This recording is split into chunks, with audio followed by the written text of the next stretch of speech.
സാരമില്ല കേട്ടോ, അടുത്ത വെക്കേഷനാണ്, പഠിക്കും പോവാലോ. അശ്വതി അശ്വതി, ഈ പെണ്ണ് ഇത് എവിടെ പോയി കിടക്കുന്നതായിരിക്കും? അശ്വതി, അല്ല മുത്തശ്ശീനെ ഒരുപാട് വിളിച്ചോ?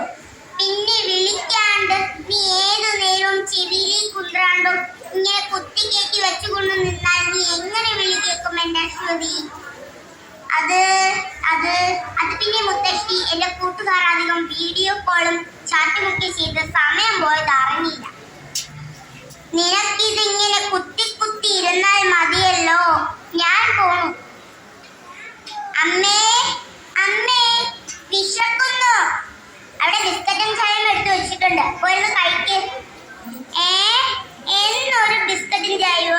അവിടെ അപ്പുവിന്റെ വീട്ടിലെ അപ്പുവിന്റെ അമ്മ അത് എന്തൊക്കെ പലഹാരങ്ങൾ ഉണ്ടാക്കി കൊടുക്കുന്നത്? അമ്മ മാത്രമേ എനിക്കൊന്നും ഉണ്ടാക്കി തരാത്തത്. പോയിരുന്ന് കഴിക്കടി. അമ്മേ, ആ ഫോണിന്ന് തരോ? കാത്തു കാണാനാ. പൊടി നിന്റെ ഒരു കാത്തു. ഹലോ, ആൺകുട്ടിയുടെ ടീച്ചറാണോ? നാളെ അച്ഛനെ കൂടെ സ്കൂളിൽ വരണമെന്നോ? ആ ശരി ടീച്ചർ. നീ എന്താ ചെയ്തു വെച്ചേ? ഞാൻ ഒന്നും ചെയ്തില്ലമ്മേ.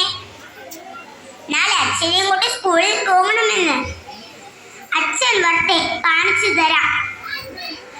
ഇവിടെ എന്താ പ്രശ്നം? നാളെ അച്ഛനെയും കൂടെ സ്കൂളിൽ പോകണമെന്ന്.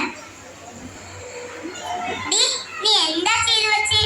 ഞാൻ ഒന്നും ചെയ്തില്ല അച്ഛാ, അമ്മ വെറുതെ പറയാ.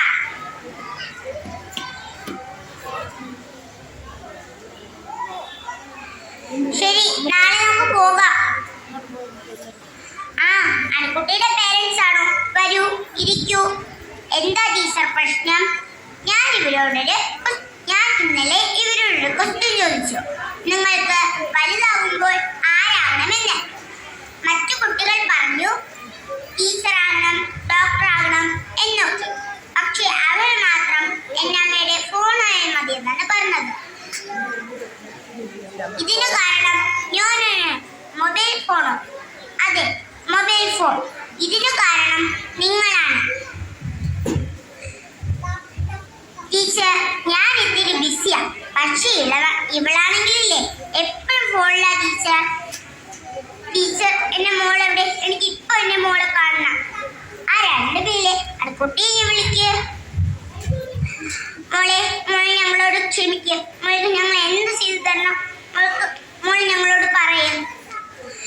എനിക്ക് അമ്മയും അച്ഛനെയും വേണം, എപ്പോഴും വേണം.